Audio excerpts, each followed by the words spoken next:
ಎಲ್ರಿಗೂ ನಮಸ್ಕಾರ. ಏನ್ ಚೆನ್ನಾಗಿದ್ದೀರಾ? ಏನ್ ಮಾಡ್ತಾ ಇದ್ದೀರಿ? ಗಿಲ್ಲಿನ ವೇಟ್ ಮಾಡ್ತಾ ಇದ್ದೀರಾ? ಗಿಲ್ಲಿನ ವೇಟ್ ಮಾಡ್ತಾ ಇದ್ದೀರಾ? ಈಗ ಅಲ್ಲಿ ತಿಮ್ಮೇಗೌಡನ ದೊಡ್ಡಿಯಿಂದ ಬಿಟ್ಬಿಟ್ಟು ಬಂದಪ್ಪ. ಈಗ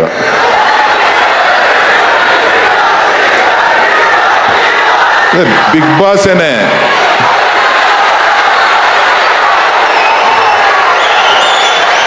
ನೆರೆದಿರ್ತಕ್ಕಂಥ ಚನ್ನಪಟ್ಟಣದ ಬೊಂಬೆನಾಡಿನ ಗಂಗೋತ್ಸವ ಬಹುಶಃ ಹೊಸದು ಅಂತ ಕಾಣಿಸುತ್ತೆ. ಬೊಂಬೆನಾಡಿನ ಗಂಗೋತ್ಸವ ಹೊಸದು. ಇದಕ್ಕೆ ಪೂರಕ ಕನಕಪುರದ ಕನಕೋತ್ಸವ. ಕನಕೋತ್ಸವದ ಪ್ರಯುಕ್ತ ನಡೀತಾ ಇರತಕ್ಕಂಥ ಈ ಒಂದು ಬೊಂಬೆನಾಡಿನ ಗಂಗೋತ್ಸವ ನಟ, ನಿರ್ಮಾಪಕ, ನಿರ್ದೇಶಕ, ಮಾಜಿ ಮಂತ್ರಿ, ಹಾಲಿ ಶಾಸಕ, ಸ್ನೇಹಿತ ಯೋಗೇಶ್ವರ್ ಅವರ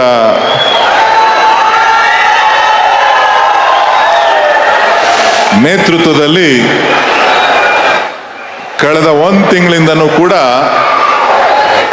ಚನ್ನಪಟ್ಟಣದಲ್ಲಿ ಕಾರ್ಯಕ್ರಮಗಳು ನಡೀತಾ ಇದೆ. ಬಹುಶಃ ಮಾನ್ಯ ಉಪಮುಖ್ಯಮಂತ್ರಿಗಳು, ನನ್ನ ಸಹೋದರ ಅಂತ ಡಿ.ಕೆ. ಶಿವಕುಮಾರ್ ಅವರು ಕೂಡ ವೇದಿಕೆ ಮೇಲಿದ್ದಾರೆ. ಮಾನ್ಯ ಶಾಸಕರಾದಂಥ ಉದಯರವರಿದ್ದಾರೆ, ರವಿ ಅವರಿದ್ದಾರೆ. ಚಲನಚಿತ್ರ ನಿರ್ಮಾಪಕ ನಟರಾದಂಥ ಪ್ರೇಮ್ರವರಿದ್ದಾರೆ, ನಿರ್ದೇಶಕರಾದಂಥ ಪ್ರೇಮ್ರವರಿದ್ದಾರೆ. ಉದ್ದೇಶ ಏನಪ್ಪ ಅಂತ ಹೇಳಿದ್ರೆ, ನಮ್ಮ ಹಳ್ಳಿ ಮಕ್ಕಳನ್ನ, ಹಳ್ಳಿ ಐಕ್ಳನ್ನ ಒಂದು ವೇದಿಕೆ ಕೊಟ್ಟು ಅವ್ರಿಗೊಂದು ಕಾರ್ಯಕ್ರಮ ಮಾಡಬೇಕು ಅನ್ನೋದೇ ಈ ಒಂದು ಗಂಗೋತ್ಸವದ, ಬೊಂಬೆನಾಡಿನ ಗಂಗೋತ್ಸವದ ಉದ್ದೇಶ. ಪ್ರತಿಭೆಗಳಿದ್ದಾರೆ, ಸಾಕಷ್ಟು ಜನ ಇದ್ದಾರೆ. ಯಾಕೆ ಇವತ್ತು ನೀವು ಬಿಗ್ ಬಾಸ್ನ ಗಿಲ್ಲಿ ಗಿಲ್ಲಿ ಅಂತ ಕರೀತಾ ಇದ್ದೀರಿ ಅಂದ್ರೆ, ಒಂದು ವೇದಿಕೆ ಆ ವೇದಿಕೆ ಇವತ್ತು ಇಡೀ ಕರ್ನಾಟಕದಲ್ಲಿ ಒಬ್ಬ ಹೊಸ ನಾಯಕನನ್ನ ಇವತ್ತು ನಿರ್ಮಾಣ ಮಾಡ್ತು. ಇವತ್ತು ಪ್ರೇಮ್ರವರು ವೇದಿಕೆ ಮೇಲಿದ್ದಾರೆ. ಅವರು ಕೂಡ ನಮ್ಮ ಮಂಡ್ಯ ಜಿಲ್ಲೆಯವರೇ, ಅವರು ಕೂಡ ಹಳ್ಳಿಯಿಂದ ಬಂದಂಥವ್ರು, ಅವ್ರಿಗೂ ಕೂಡ ಒಂದು ಅವಕಾಶ. ಸೊ ಹೀಗಾಗಿ ಇವತ್ತು ಸಾಕಷ್ಟು ಗ್ರಾಮೀಣ ಪ್ರತಿಭೆಗಳನ್ನ, ಯುವಕರನ್ನ, ಮಕ್ಕಳನ್ನ, ಹಿರಿಯರನ್ನ, ನಮ್ಮ ಸಂಸ್ಕೃತಿಯನ್ನ, ಈ ಎಲ್ಲವನ್ನ ಉಳಿಸ್ಬೇಕಾದಂಥ ಕರ್ತವ್ಯ ನಮ್ಮೆಲ್ಲ ಜನಪ್ರತಿನಿಧಿಗಳದು ಅಂತ ಹೇಳಿ ನಾನು ಭಾವಿಸಿದ್ದೇನೆ. ಆ ಒಂದು ನಿಟ್ಟಿನಲ್ಲಿ ಈ ಕನಕೋತ್ಸವನ್ನ ಸುಮಾರು 14 ವರ್ಷದ ಹಿಂದೆ ನಾವು ಪ್ರಾರಂಭ ಮಾಡಿದ್ವಿ. ಇಲ್ಲೂ ಕೂಡ 2-3 ಬಾರಿ ನಾವು ಕೆಲವು ಕಾರ್ಯಕ್ರಮಗಳನ್ನು ರೂಪಿಸಿದ್ವಿ, ಕ್ರೀಡೆ, ಸಾಂಸ್ಕೃತಿಕ ಚಟುವಟಿಕೆಗಳು. ಆದರೆ ಇವತ್ತು ನಮ್ಮ ಜೊತೆ ಶಾಸಕರು ಇರೋದ್ರಿಂದ ಶಾಸಕರಿಗೂ ಕೂಡ ನಾನು ಮನವಿ ಮಾಡಿದೆ, ಇವತ್ತು ನೀವು ಮುಂದಾಳತ್ವವನ್ನು ತೆಗೆದುಕೊಂಡು ಈ ಕಾರ್ಯಕ್ರಮವನ್ನು ಮಾಡಿ ಅಂತ ಹೇಳಿ. ಸೊ ಅವರು ಸ್ಟಾರ್ಟಿಂಗು ಸ್ವಲ್ಪ ಸ್ಲೋ ಇದ್ರು. ರಾಮೋತ್ಸವ ನೋಡ್ಬಿಟ್ಟು, ರಾಮನಗರದ ರಾಮೋತ್ಸವ ನೋಡ್ಬಿಟ್ಟು ಎಲ್ಲಿಲ್ಲದ ಸ್ಫೂರ್ತಿ ಬಂತು ಅಂತ ಕಾಣಿಸ್ತದೆ.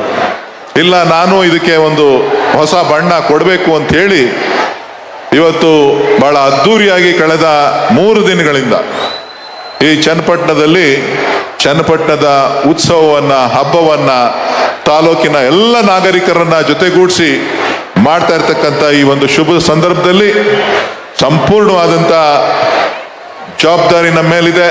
ನಾವು ನಿಮ್ಮ ಜೊತೆಗಿದ್ದೇವೆ. ಮಾನ್ಯ ಡಿ.ಕೆ. ಶಿವಕುಮಾರ್ ಅವರು ನಿಮ್ಮ ಜೊತೆಗಿದ್ದಾರೆ, ಸಾಕಷ್ಟು ವಿಚಾರಗಳನ್ನು ಹಂಚಿಕೊಂಡಿದ್ದಾರೆ. ಬೇರೆ ಸಂದರ್ಭಗಳಲ್ಲಿ ವಿಚಾರಗಳನ್ನು ಮಾತನಾಡೋಣ. ಇವತ್ತು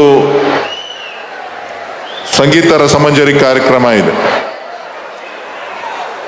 ಗಾಲಿ ಧನಂಜಯ ಬಂದ್ರ? ಡಾಲಿ ಬಂದಿಲ್ವಾ? ಅವರು ಕೂಡ ಬರ್ತಾ ಇದ್ದಾರೆ. ಸಾಕಷ್ಟು ಜನ ಕಲಾವಿದರು ಈ ವೇದಿಕೆಗೆ ಬರ್ತಾ ಇದ್ದಾರೆ. ಕಾರ್ಯಕ್ರಮ ಯಶಸ್ವಿ ಆಗಲಿ.